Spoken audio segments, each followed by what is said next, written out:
We are called Cobotics. Cobotics means collaborative robotics, where human beings and robot work together. We work on technologies of the future. We look at ways in which these technologies will actually get deployed.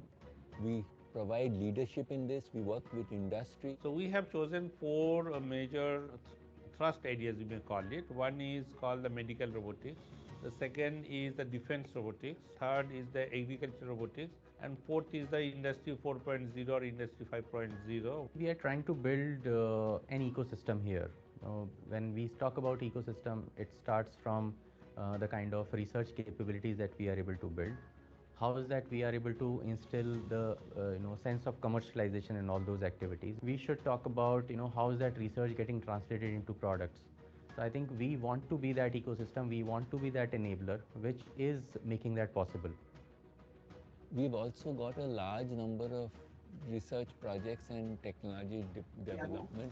We are also creating some common infrastructure, for instance, in the area of medical simulation, in the area of drones, which can be used by a whole group, so that we are trying to create an innovation ecosystem in the field of cobotics. Some of the research, for example, prosthetic hands done by Tezpur University, the professor tells that it is undergoing field trials with the doctors. So that's a kind of a positive that it is reaching towards the markets. Coming to the startup funding, we are very happy that one of the startup companies from IIT Delhi, Botlab Dynamics, whom we funded last year, they could show 1,000 drone swarming on 29th of January last year, which made the country fourth in the world. So that's a pride on us because we have been contributing to that part. What an industry can offer, an academia can't. What an academia can offer, industry can't. If we all come together, that's the real value proposition for a startup. I think that is what we are trying to build through a collaboration. The mission of IHFC and the mission of IIT Delhi, there's a lot of synergy. And so we are treating IHFC as an extension of the things that we anyway want to do. So we've been supportive in terms of our students, our researchers, our admin and our infrastructure. We also have our faculty members writing proposals, and so some of the projects done by IHFC are actually implemented in our institute. So we would like to see it as a global company. And when I say a global company, it's a research aggregator. The way we have structured ourselves. When we talk about DTP or MCC or READY program, these are some of the initiatives. When we are talking about students who have an intention to work in the domain of research and development, they need to be supported. They have still not made up their mind as to if they are going to start a job, they are going to start a startup, they are going to work a little bit more in terms of whatever they are passionate about. We want to give them a platform, and that is what READY is all about. Then we are creating two specialized centers, which we call Medical Cobotics Center. It will be done in collaboration with IIT Delhi. The second one is the drone technology part. And the reason we have selected Sonipat is that it is away from this red zone. So it's an easy place to test. It's an easy place to bring everyone together. So we want to create an ecosystem for testing, manufacturing, research and development, startups, incubation, training, all these put together in that space. The first goal of success would be creating an impact in society through some value add in terms of technologies and ideas. I would definitely want IHFC to make an impact, an impact wherein we see our ecosystem coming together to see that we as an entity, we as a country, we as an ecosystem are able to build products on our own. And that is what we want to do as a part of IHFC.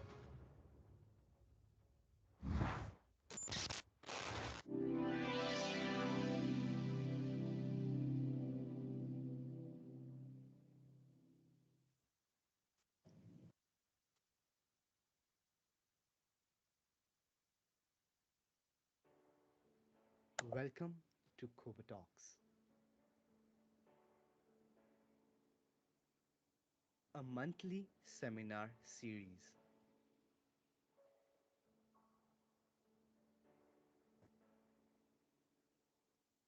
second Wednesday every month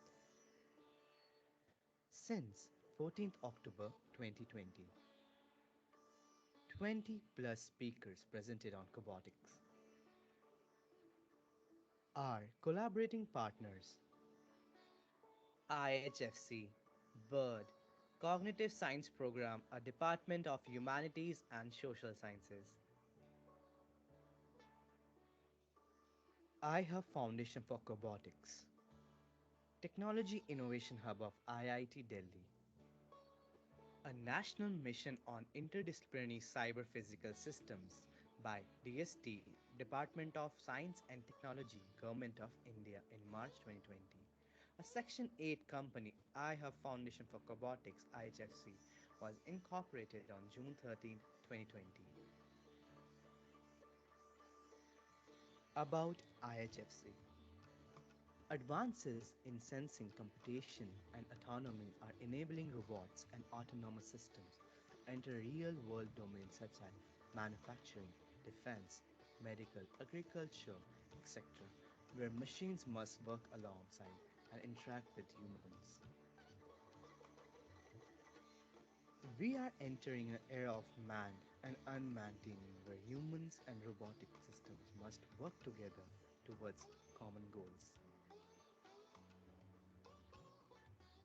The four verticals of IHFC: medical, agriculture,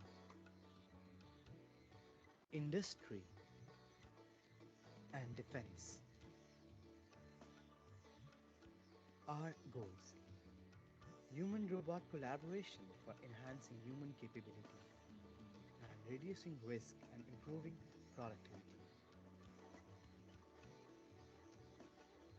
Our objectives: research on novel technology areas of robotics and automation science, development of products for benefit of society, inculcation of startups, and promoting entrepreneurship in India.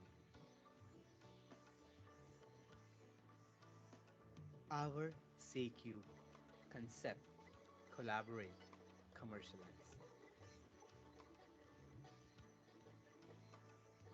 From research to product. Grand projects of IHFC: medical simulator, human robot interaction control, rehabilitation robotics, drone applications, healthcare robotics, human robot interaction intelligence, intelligent sensing and secure communication, and Industry 4.0. BIRD, a center of excellence at IIT Delhi. About BIRD: biologically inspired robots and drones. The Center of Excellence on BIRD, biologically inspired robots and drones at IIT Delhi, is an evolution from its humble research activities, which began a few decades ago by its faculty drawn from the Department of Mechanical, Electrical, and Computer Science Engineering. BIRD has 10 plus projects, industrial and academic, 27 plus members including faculty, students, and technical staff across various departments of IIT Delhi, 150 plus publication in international and national conference and journals, 9 years of experience. Cognitive Science Program, a Department of Humanities and Social Sciences at IIT Delhi. Cognitive Science Group at IIT Delhi is to create a knowledge pool that can address relevant problems under the ambit of human cognition both for India and the world at large. It helps students acquire a strong background in theoretical frameworks and empirical approaches of one or more areas of cognitive science.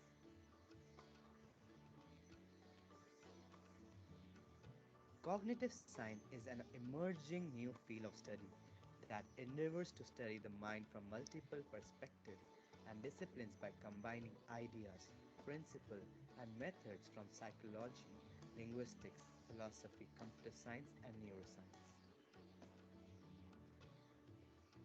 This knowledge is applied for developing a better understanding of how our minds, brains work while creating better products, tools, services, and policies.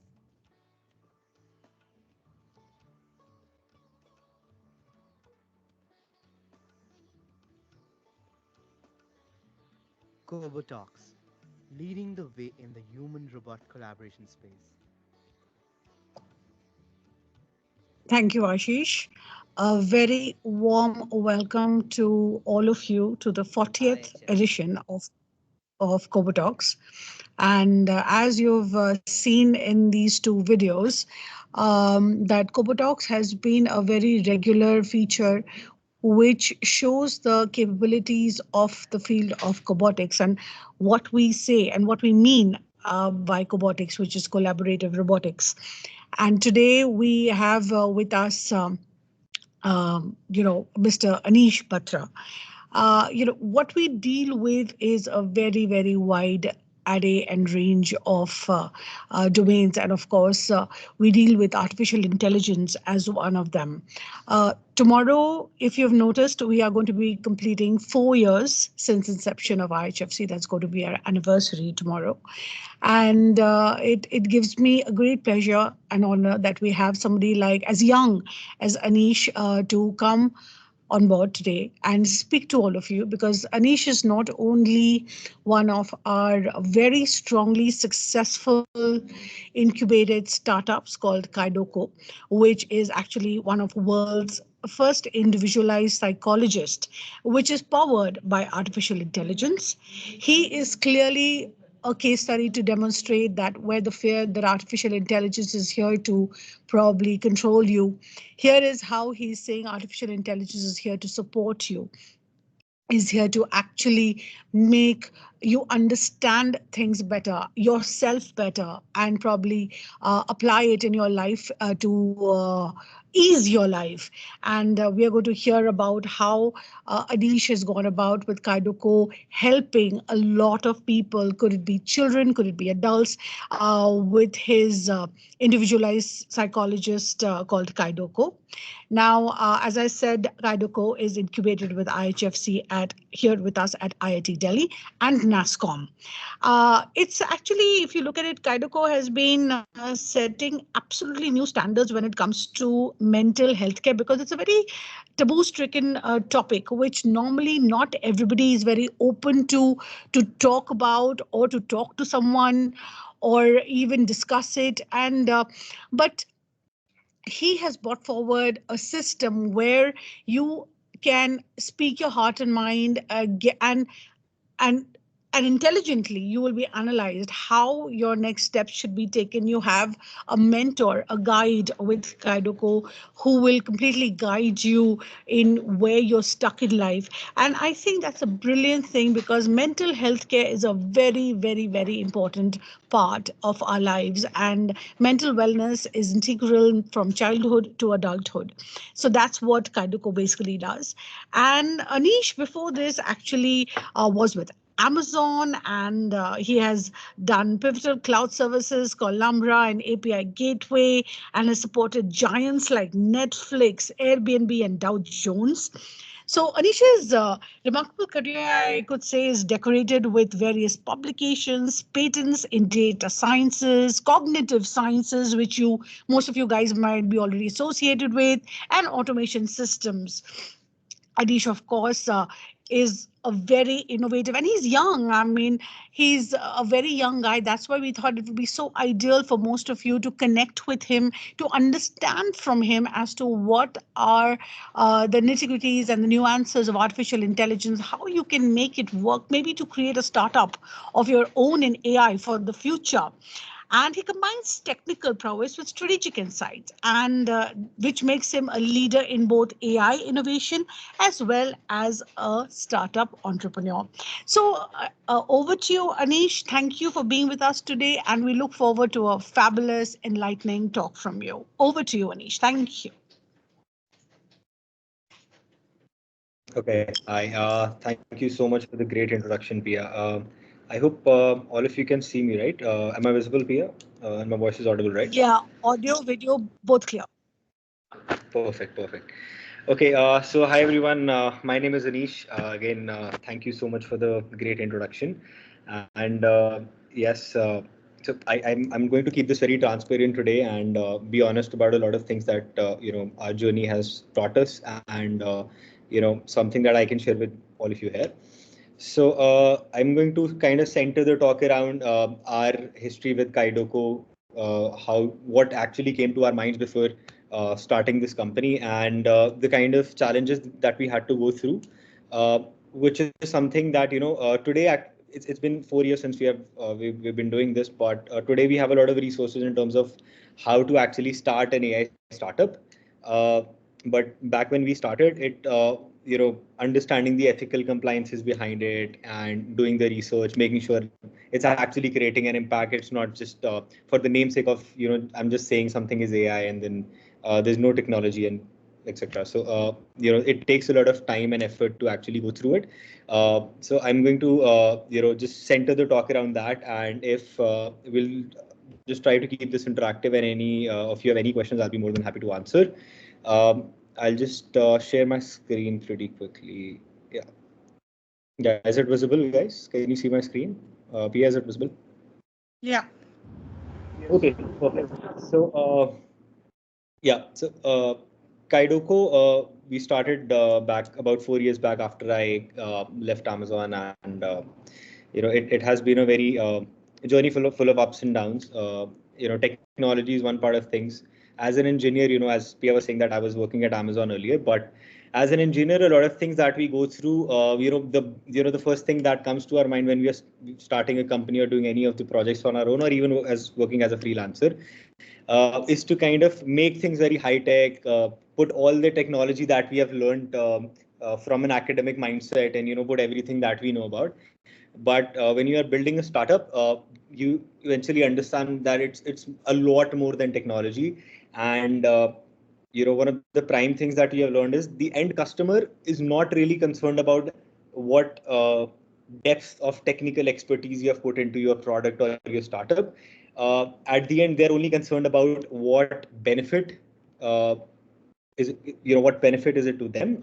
Either of the three things: either you are saving someone's money, you're saving someone's time, or you're kind of providing some sort of a convenience to someone. Every successful startup that you think is solving either of these.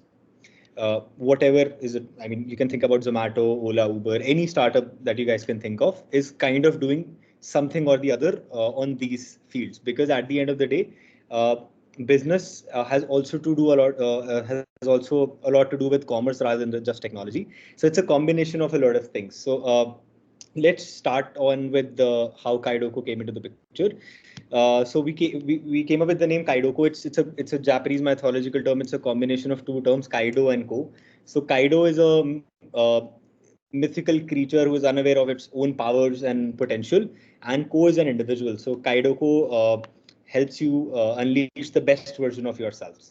That is the mindset that we opened the company with. And initially, a lot of our even research and a lot of our development of the products was centered around kids aged 6 to 18 and their parents.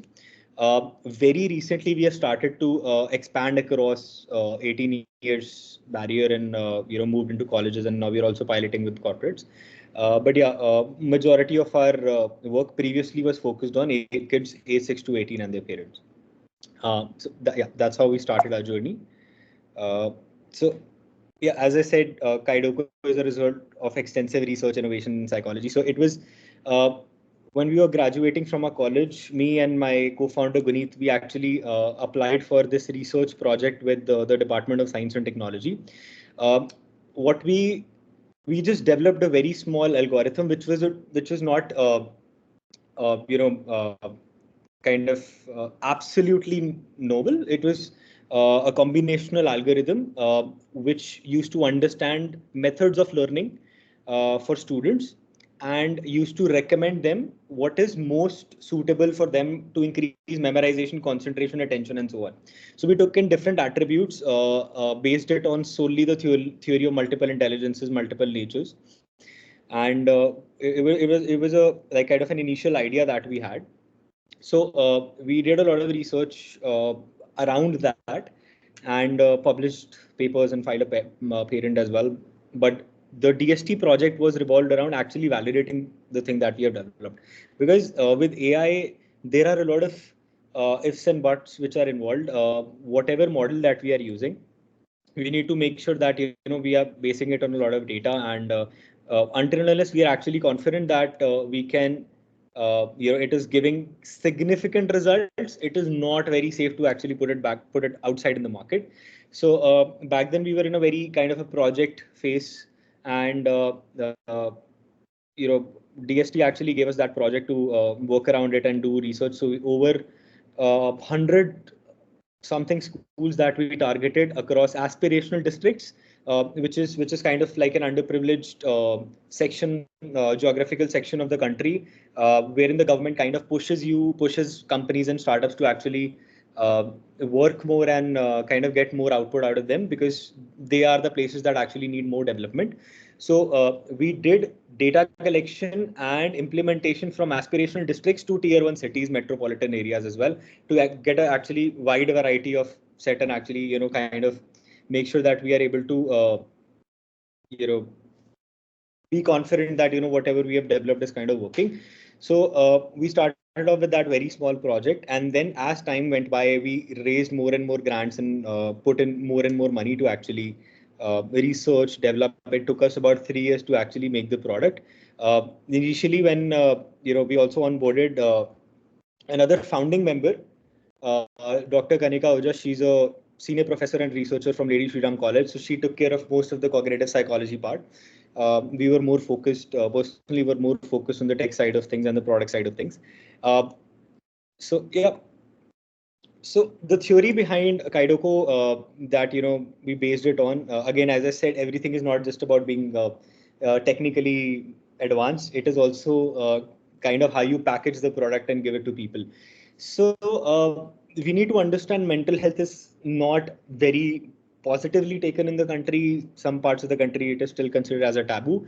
Now we can see, there's a lot of fad after, especially after COVID. People have started to understand.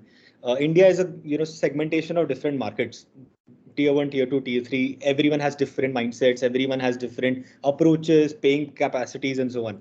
So we need to understand the kind of product that we are selling, and the kind of narrative we are building around it. So we need to make sure that if you're selling something, people should feel that gratification it is going to make them better, right? So the kind of marketing mantra that we followed was that successful people, what is making successful people different from millions in the world?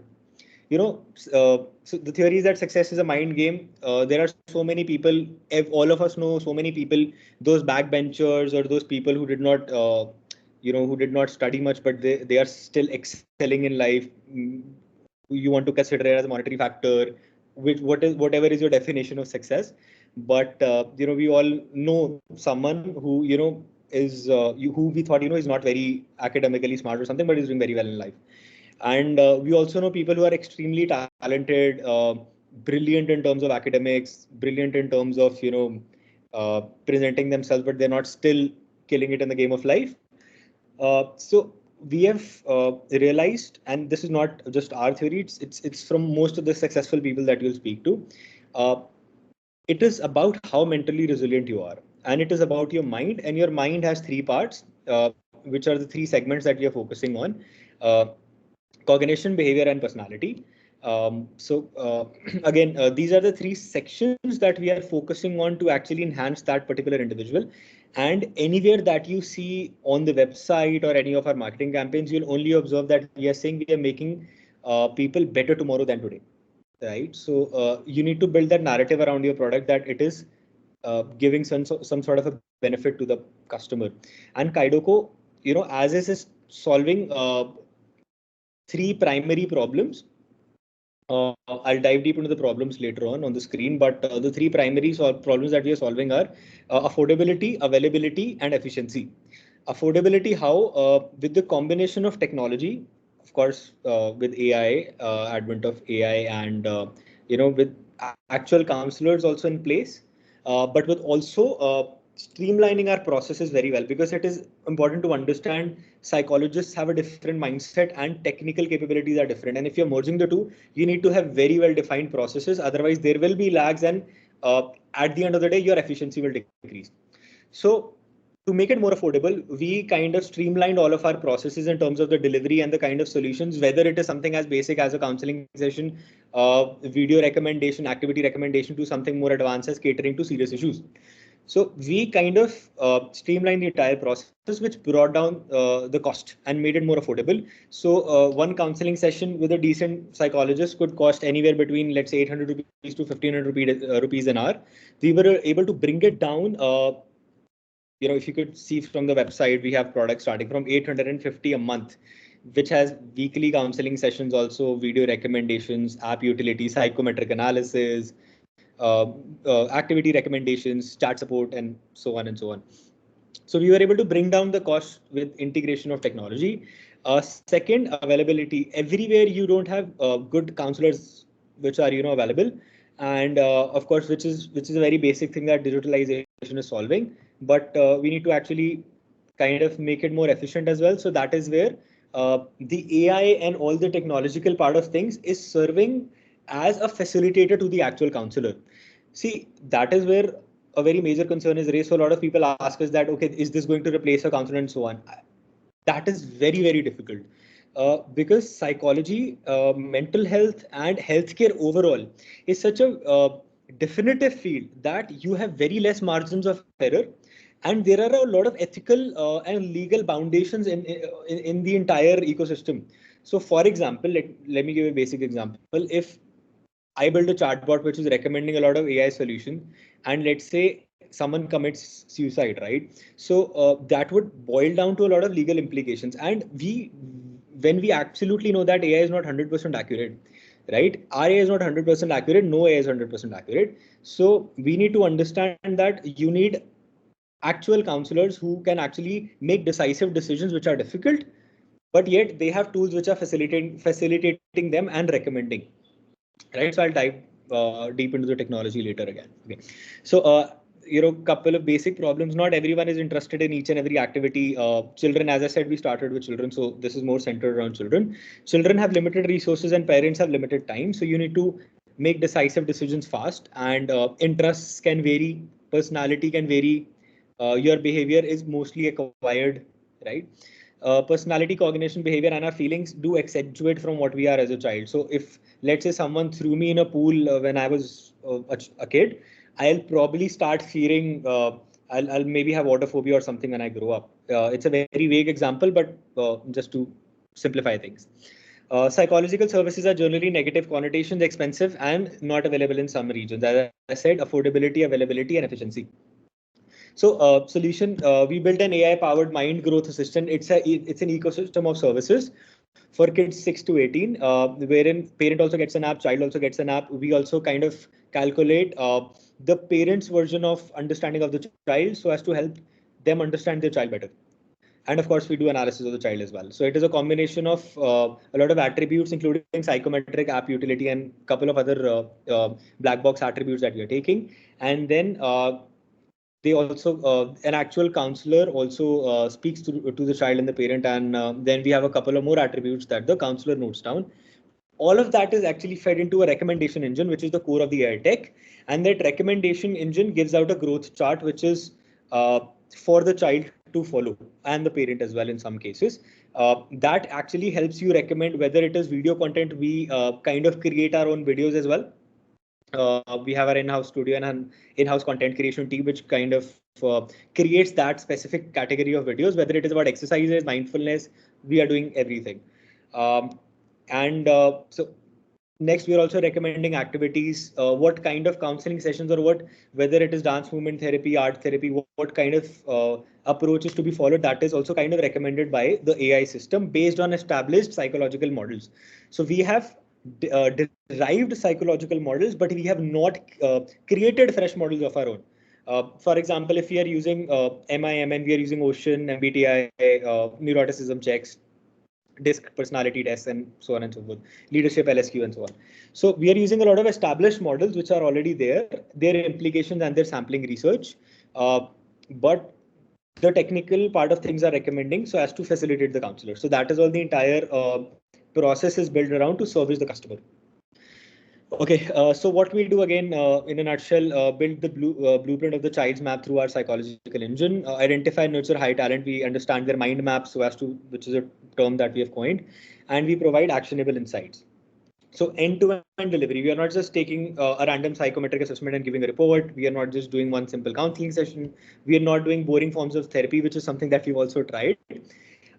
We are kind of making sure that the child feels entertained. We are also making sure that, there are a lot of easy to do things, easy to adapt things, behavior modifications which are there, which can actually have good and positive reinforcements and so on.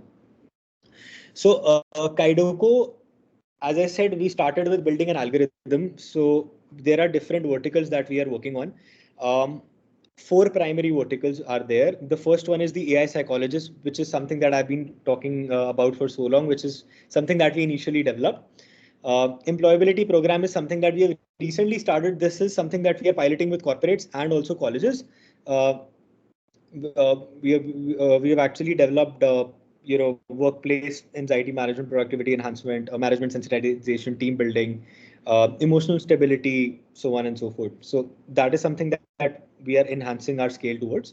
API for psych data analysis. This is something we are using our same technology, but with different data sets. So we are exporting this tech to American pharmaceutical companies with through our partners in Canada. So decent companies, Pfizer, IPG Health, AbbVie, we are already kind of giving our tech to them as a service. And learning content and delivery. So since we also produce our own content, so we have a very extensive content production studio via which we are able to calculate pedagogical insights, what kind of content is to be delivered to which particular audience, and we have been doing it to scale with the governments, both for DST, Ministry of Electronics and IT, and state government as well. Okay, so couple of our past year's achievements. So one of our products got launched by the Secretary of MIT, Dr. Alkesh Kumar Sharma, former Secretary of Ministry of Electronics and IT, at the prestigious DEWG conference, which was the G20 technology conference in India, when under India's presidency at G20. So we launched the CCC product in over 8 languages, and that is available pan-India, and it is also available in 8 foreign languages, so over 16 languages to countries across the globe. So basically India launched it for the G20 partners in different languages. We also presented our product to Dr. Rajiv Chandrasekhar, who was the Minister of State for Ministry of Electronics and IT at the G2I, which was the Global Partnership Summit on Artificial Intelligence, which was chaired by Prime Minister Modi. And based on that, we recently secured a project for MIT to develop their digital university. And these are with our in-house IHFC team and the magical team, which is making and guiding us throughout the way, with Honorable Secretary DST, Professor Karandikar, Ekta ma'am, and a team of IHFC. Okay, so this was about Kaidoko, and now I'm going to move on to the next topic, which is how should you build a startup on AI? This is one of the most common questions that I've been asked wherever we have presented. So I can just highlight the challenges that we have faced and give a very transparent and honest, give transparent and honest answers to any and all questions that you have. So we understand that AI is kind of revolutionizing everything. It's now a buzzword. Everyone is now adding AI in everything, whether it is with the advent of ChatGPT, generative AI, or it could be, in our times, like when I was in college, the most popular thing that happened in AI was that Netflix launched a competition which said that whosoever will improve the efficiency of their movie recommendation system by just 5%. Will get an award of $1 million. So that was one of our motivating factors also, from which we actually started the company. But so yeah, that was how things were progressing then. But now, since a lot of stuff is happening in AI, so there are a couple of things that we have learned, and now I can share with you. So there are a lot of challenges involved in building a startup on AI. If I solely focus on the technology, first of all, data collection and management. As I said, for us, DST was there. Even our institution, our colleges, and even IIT has helped a lot. IHFC has helped a lot for that matter. But making sure that whatever model you are building, even if it's a derivative model, you need to be sure that it works fine. And developing a model in terms of mathematical aptitude is a separate thing, but practical applications, understanding basic nuances takes a lot of time. Then comes infrastructure and scalability. Sometimes you will feel that I'm solving a problem with AI and with a small team. You could be a brilliant founder who's a brilliant scientist, and with a small team you could feel like, okay, if I make this product, this will bring down the cost of XYZ thing by so and so much, and this will revolutionize the industry. But sometimes when you consider in scalability, it is not as cost friendly, because sometimes the talent is expensive. If you're building something that is very novice and very novel, you would need a bunch of very smart people to sustain it as well. uh, and also kind of understand the industry, how many margins are there to get that cost benefit to yourself. uh, Scalability in terms of the infrastructure, although a lot of easy options are available on cloud providers, AWS, Azure, everyone, even we are using it. But you just need to make sure that it is relevant to you. And even after all of that, considering the cost, when you scale it out to, let's say, 1,000 customers, you need to delegate. You are, no matter how brilliant you are, you cannot always do everything on your own. So that is something that we need to consider. Security, compliance, and this particular point, ethical and societal considerations are very sensitive. Um, how would someone feel if AI is doing surgery on their body? Could be an ethical concern, right? So also in our field, if you consider, emotions are a very sensitive thing. So if I start omitting humans all entirely, people will stop believing in the results. Emotions have a lot to do with how much you believe that you can be better, how much you believe that you can be better tomorrow than today. And if you want to gain a particular skill set, you need to believe in yourself. Something as easy as going to the gym, right? So you need to make sure that societal consideration is also there. Ethically, you need to, if you consider the national program on artificial intelligence, which was launched by MIT and the honorable prime minister. The prime minister in the G2I conference also explicitly said that we as India need to focus a lot on ethics of AI as well, which is something that all of the G20 partners are focusing heavily on, because there are a lot of ethical considerations which are, and sometimes when we say a technology is black box or something, you don't want to tell a lot of things because you feel like it's patented and everything. But ethical considerations do come into place. So you need to strike a balance. Something that is confidential is confidential, but you need to figure out a way to explain things in a very layman terms so people can understand, okay, this is ethical, right? And then of course, performance optimization. Sometimes when you scale, your cloud costs will actually increase drastically. So we need to understand how to optimize our own models, get similar results, where your model is processing, where your model is actually trained, and how are you updating it, whether it's updating on the client side or server side, costs and everything. So yeah. So use of AI directly for startups. See, opportunities are immense. It's a new market. Innovative challenges across any field are possible. You will always have a competitive edge, because even as something as basic as you build a website, you put in a Gen AI chatbot into it, it will still give you an edge, right? It's a very basic and crude thing to say, but it'll still give you an edge. Market is demanding. AI is a buzzword. All those who have had an early start, who have been doing it for years, definitely have an edge, but that doesn't mean that it is too late. Uh, all of us think that OpenAI started 10, 15 years. 15 years back, he started doing the research, and then he opened OpenAI, and then so much has gone into it. But that doesn't mean that startups who are starting today, uh, you know, all of us need to understand that research is done by so many companies, but sometimes they benefit you in terms of market awareness. So if I am in an AI company right now, so if there are a lot of AI companies, that does not mean that competition is bad. It also means that you have so many people to educate the market, so it is easier for you to sell the product, the CAC will come down. Scalability, funding and support is immense. Challenges, as I already stated, research to product transition. Most of the people who are doing masters or PhDs, we have also we also have a lot of people in the company who are brilliant academics. Uh, so you need to accept the things that you don't know. So if I'm an engineer, I'm not a psychologist, so I have to understand. I can study, I can put my head into psychology, but a person who has done a PhD might know more than me. So we need to understand and accept things. Secondly, sometimes the research, and I am sure anyone who's a professor from the audience would understand, um, the research is far ahead of what market acceptability technology is. The research has gone far ahead, but something which is applicable to the market is not pacing up as fast. So we need to understand what is required. If you're getting benefit and profit from this, don't make a technology which is this. So it'll be a problem.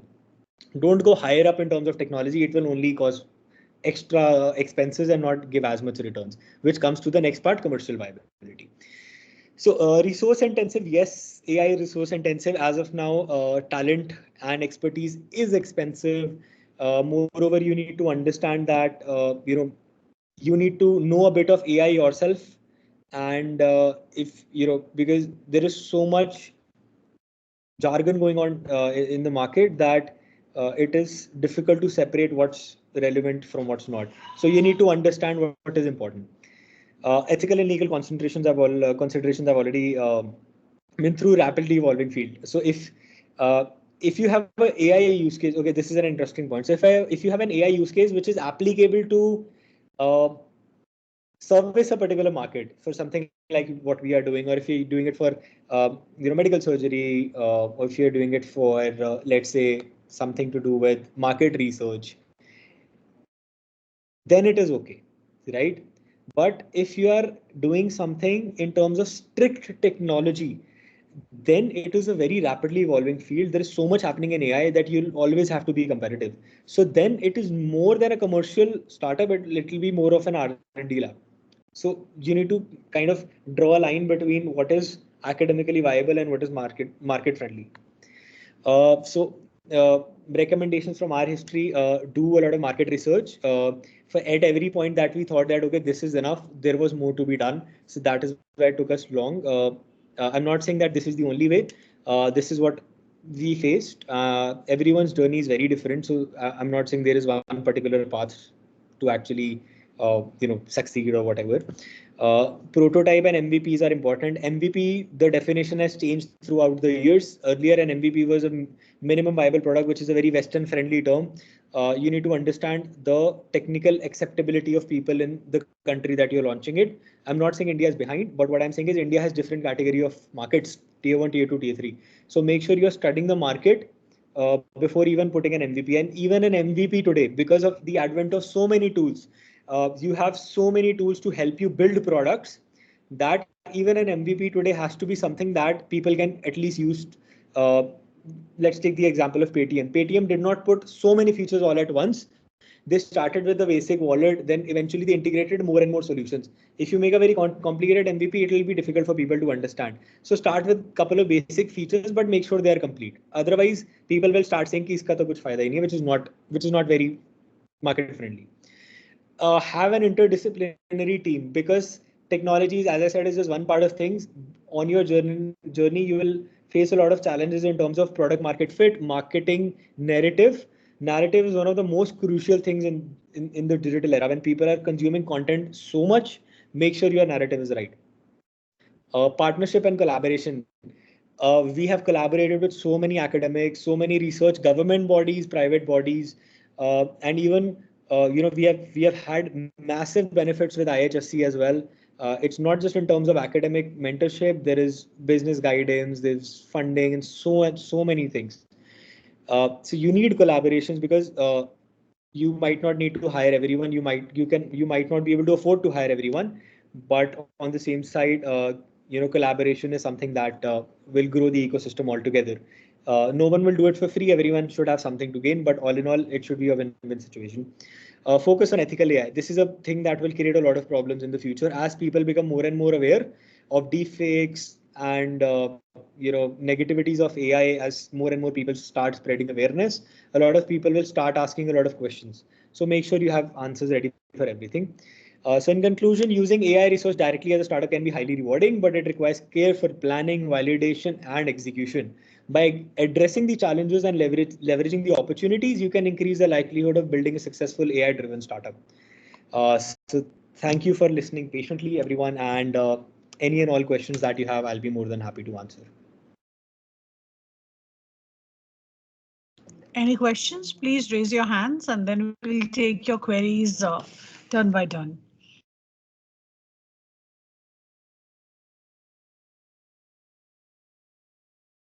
It seems your presentation was very clear, Anish. Nobody has any queries. No, but nevertheless, they Okay, always come up with more queries. there's a chart. A nice initiative. I wanted to ask, how have you trained your algorithm based on age? Okay, so as I said, we started with kids. So we did a lot of research in terms of surveys for kids, strictly focusing on, but digressing in terms of attributes and diversity. Um, then, as of now, as I said, we have recently started in terms of age. So, based on our research, we have realized that there are certain defined factors from the psychological theories that change with age, which is a proven research which is already there. What we have to do is kind of tweak the weights and the adaptability of the model in terms of uh, building in recommendations which are more appropriate as per the model's outputs. So that is something that we have worked on. Earlier, DST gave us a grant when we started. Now, as the company became more and more revenue generating and profitable, we were able to kind of address more. And also, one major thing that was a benefit was that when we were doing with kids, so the data of parents and teachers came with us as an add-on. So when we onboarded parents and teachers as well, it was a huge add-on because we were able to get their data as well. So I hope that is answering your question. In terms of probability, also, if you see, for every two kids, we had an adult, basically. So I hope that answers your question.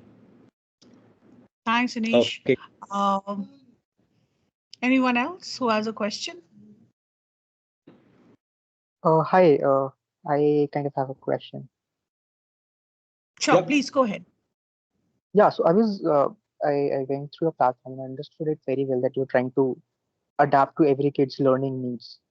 So I was wondering, is there a program like, does it also suffice for people who have learning disabilities or who are completely divergent in their learning skills?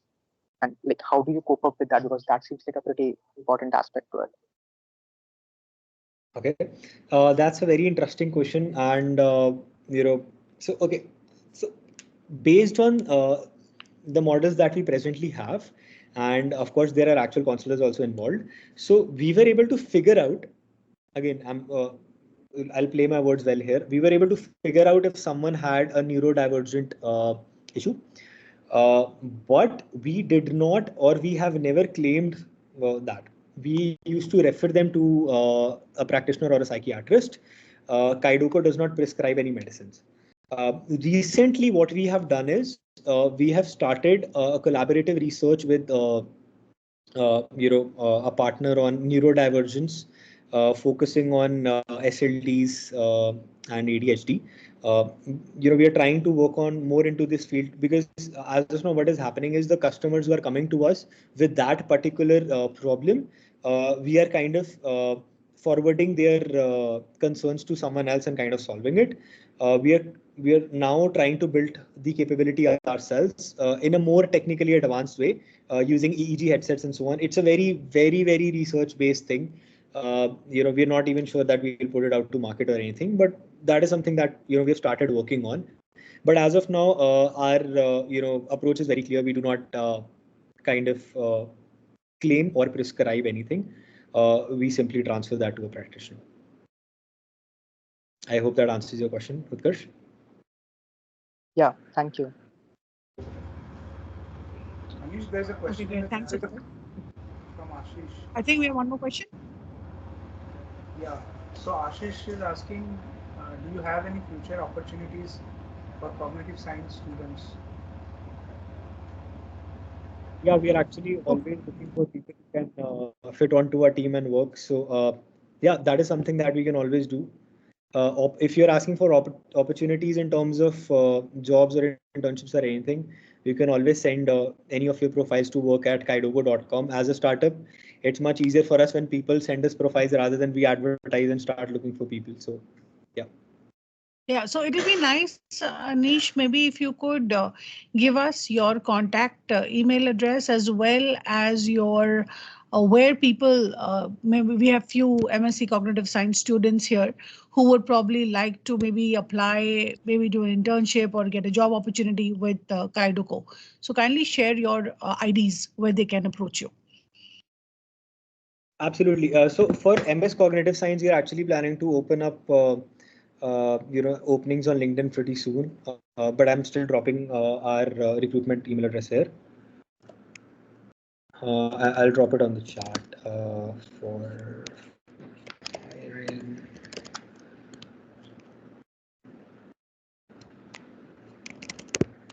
Yeah. So the for work opportunity, the email ID is work, that's WORK at the rate Kaidoko, that's KAIDOKO.com for hiring. So for work at the rate kaidoko.com is when you can apply for your job applications, and for any kind of mentorship or getting your guidance, Anish, for knowledge, can you please share an email Okay, ID so if somebody wants to just ask you for some guidance.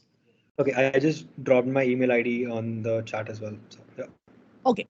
So that for you guys is Anish at the rate kaidoko.com. That's ANISH at the rate kaidoko.com.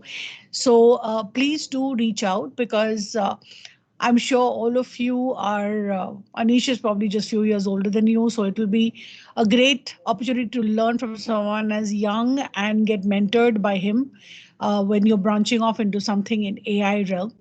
And he has good experience at his age and profile. So please do reach out.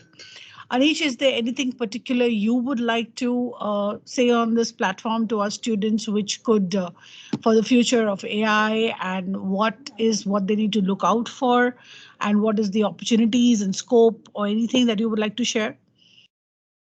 Yeah, I think I've pretty much covered all of it. But all in all, I think it's a very interesting field to work in, and with the kind of opening up of organizations like IHFC, more and more TIHs, and the way that the government is actually back of it. Uh, I think India is a very good country to open up a startup as of now, considering the growth in our economy and our population. A lot of people want to open countries abroad and then come in India to sell. So we already have a very big market.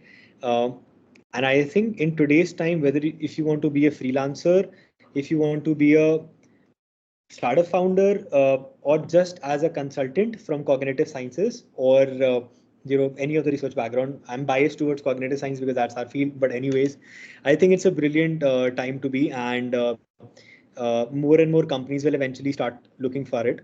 So it's all in all, it's a brilliant field to be. So yeah. Okay, and for any people who are not into, who are not students of cognitive science or as such in that area, what is the possibility of venturing into AI and cognitive science, if even if they come from a different background? What are the kind of That's a very qualifications or courses you need? okay. So that's a very interesting question, and Pia, for this, I would like to point out to again the nurture program that we have recently done together, IHFC and Yeah. Kaidoko. In that, we took up a curriculum to empower students with AI tools for the future, irrespective of the background that they are from. So while building that curriculum, I'll just let you out a bit of an inside secret. So what we did was we kind of made a list of all the AI tools from Chat GPT to Gemini, DALI, all of the tools which are there, and you'd actually be surprised. There are even tools for music production. So something as vague as art, Hmm. you have tools for that. DALI is already creating pictures for you. Now you have AI which is creating songs for you as well. So Correct. it's such a vast field that, irrespective of the background or the field that you're from, I think you should definitely learn practical AI tools. You don't have to learn the science or the mathematics behind it. You just have to learn an AI tool. You can understand how to be a basic prompt engineer. Don't do the very lengthy prompt engineer courses. Just understand what prompts are to be entered into ChatGPT to get a relevant result. You could understand how to operate DALI, just basics of it, and understanding the tools would be more than sufficient. Consider this like, we are using laptops and everything. Most of us do not have to understand how an integrated chipset is working in a MacBook, or what architecture of the new processors Intel is launching. We don't have to understand all of that, right? We just have to use the laptop to our advantage. Similarly, I would encourage, whether you're from UI, UX, front end, back end development, they have AIs which can write you code as well, help you in designs, color selection languages, for content creation, for content writing, for script design, for music production. So you name a field and there is something in AI. In even if you want to make yourself physically better, or mentally better, there are so many companies which are doing it. To be better in any ways, companies are using AI on fitness, AI on mental health, like us. So of course you can use a lot of learn to use the tools. I think that's more But than where do we sufficient. learn these tools from, Anish? Where are these tools available? That is Ria's Okay, question. She is one of our guests. okay. So I've mostly used YouTube. I don't know. This is one of the things that they beat you up into when you're doing engineering. That is self-learning. So most of us, and I encourage that in our company as well. You can use any other platforms, of course. An Academy, Udemy, and so many platforms are there. Uh, Most of them are teaching stuff, but the best way to learn something is to actually uh, you can see a couple of videos behind it. That is good, but you should also be able to kind of understand the documentation which is there. So and I think all of us know how to access Google. That is the biggest thing. Just know Yeah. what to search, how to search. You'll mostly get everything. So many Is there any resources are free there. tools? Because these are basic students. So what they will be forever looking for is free learning tools or guiding tools for AI. YouTube is best. I've learned ChatGPT from YouTube. I've learned DALI from YouTube as well. I've learned Copilot from YouTube. And then once you understand a basic from YouTube, all you have to do is just go down to their own website, and the company who develops that particular system also develops a documentation behind it. So if you have any specific queries, you can always read down the documentation and find out. That is the best way that I have found to learn.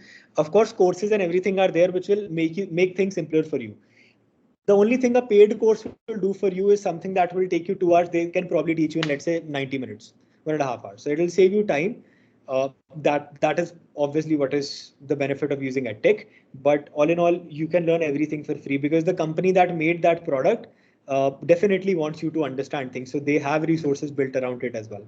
So I've learned most of that from YouTube. Uh, I don't think I've practically ever taken a course Course as after college. such. Yeah. So yeah. Okay, wonderful. I think Laksh completely agrees with you. I hope that answers your question, Ria, and you've got some insights as to how you can forward your knowledge and learning and growth in AI. I think we have Professor Saha who has also joined us today. Professor Saha, are you there? I know Yes, it yes, is I'm here. practically very early in the morning for you in Canada, but so kind of you to join us, sir. Hi, sir. How are you? Fine, fine, So, thank would you you. like Nice talk. to say a few words about today with our startup who has given shared his words of wisdom today with us?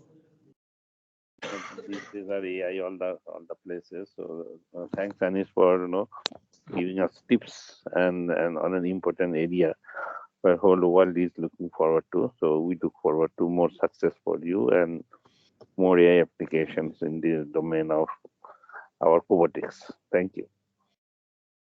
Okay, and guys, do we have the voucher ready? Anish, we would have Professor Saha to present you with a voucher from Springer, where we would like you to use this Springer voucher. So, Saha sir, you can elaborate more, Yeah, sir. yeah. This is sponsored by Springer, and you can get e-books worth of 150 euro. So please accept it from IHFC side. Thank you so much, sir. But Thank what you. books to buy? I'll definitely trouble you for that only. So And the team will guide you after this talk is over. yeah, I know, I know. Yes, I'm yes. saying You just can buy any yeah, books, any kind of books, I, Anish. I'm just making it. Yeah, thank you. Thank you. Thank Thank you, Sahasar, and thank you. Any more questions? Please, you can write to Anish. You want to work with Anish, you know where to